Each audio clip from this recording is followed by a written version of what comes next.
સુરતના ઓલપાડમાં ડાંગરની આવક થઈ અને ગત વર્ષ કરતા ઓછી ઉનાળુ ડાંગરના ઉત્પાદનમાં 15 થી 20% ઘટાડો. એકંદરે ઉત્પાદન ઘટતા ખેડૂતોમાં ચિંતાનો માહોલ જોવા મળી રહ્યો છે. વર્ષ 2025માં જહાંગીરપુરા 2.25 લાખ ગુણ અને સાયણામાં 1.36 લાખ ગુણ અને ઓલપાડમાં 5.11 લાખ ગુણની આવક થઈ હતી. સુરતના ઓલપાડમાં ડાંગરની આવક થઈ છે, પણ ગત વર્ષ કરતા ઓછી ઉનાળુ ડાંગરના ઉત્પાદનમાં 15 થી 20% ઘટાડો. એકંદર ઉત્પાદન કરતા ખેડૂતોમાં ચિંતાનો માહોલ જોવા મળી રહ્યો છે. વર્ષ 2025માં જહાંગીરપુરા 2.25 લાખ ગુણ, સાયણમાં અને 1.36 લાખ ગુણ અને ઓલપાડમાં 5.11 લાખની ગુણની આવક થઈ છે. જ્યારે વર્ષ 2026માં સાયણમાં 60,000 ગુણ, ઓલપાડમાં 2.30 લાખ ગુણ અને જહાંગીરપુરામાં 1.5 લાખ ગુણની આવક થઈ છે. આ વખતે ઉનાળુ ડાંગર થોડુંક સિંચાઈના પાણીના કારણે જે કાંઠા વિસ્તારના ગામો છે એમાં વાવેતર લગભગ 15 થી 20% ઓછું થયું છે. અને જે વાવેતર થયું છે એમાં પણ સિંચાઈનું પાણી સમયસર ન મળવાથી થોડા પાકની પર થોડી ગંભીર અસર જોવા મળી છે.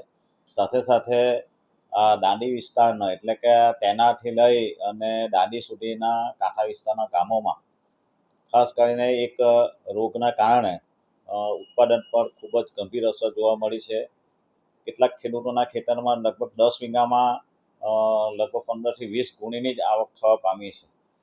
જે પાક હતો એ પાકની અંદર જે કંઠીમાં દાણો ભરાવો જોઈએ એ દાણો ભરાયો નથી, જેના કારણે પણ પાક પર ખૂબ જ મોટી અસર જોવા પામી છે.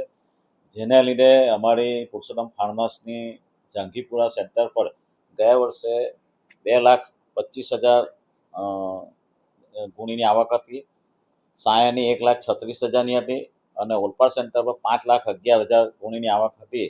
તેની સામે સાયામાં 60,000 ગુણી, ઓલપાડમાં 2,30,000 ગુણી અને જહાંગીરપુરા સેન્ટર પર 1 લાખ ગુણી તેમજ કુબેરન ભોયસિંગ, પાલ કોટન જેવી અન્ય સહકારી સંસ્થાઓમાં પણ આ ડાંગરના આવક પર ઘણી મોટી અસર જોવા મળી છે.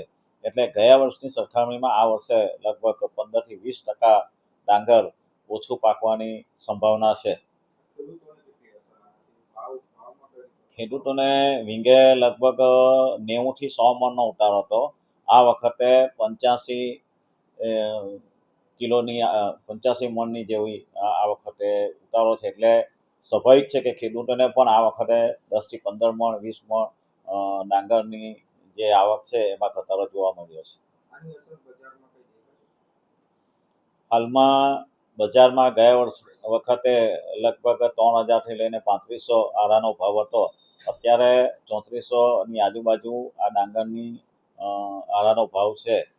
પણ ખેડૂતોને જે ગત વર્ષની સરખામણીમાં જે પાકનો ઉતાર આવ્યો એ પાકની અંદર 15 થી 20% ઘટાડો થવાથી સ્વાભાવિક રીતે ખેડૂતોની આવક ઓછી થવાની પૂરેપૂરી સંભાવના છે.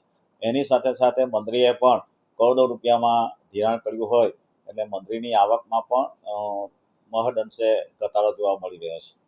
Bureau report, Janadesh.